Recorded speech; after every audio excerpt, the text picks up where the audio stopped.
હનુમાનજી મહારાજ જેવો દીકરો જન્મ્યો, એની કુખે મારા ઠાકોરજી જેવો દીકરો જન્મે.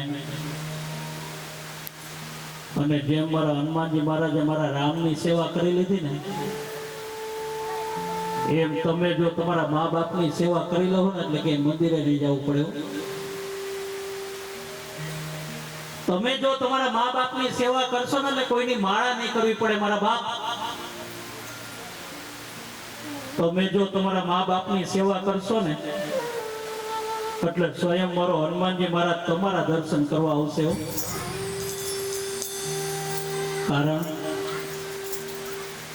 કારણ કે ભગવાન થી પણ જો એક ડગલું આગળ હોય ને, તો આપણા મા બાપ હોય.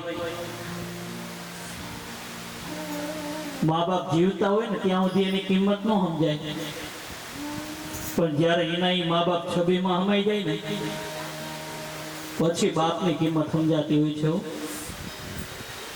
એટલા માટે કાર્યક્રમની શરૂઆત હનુમાનજી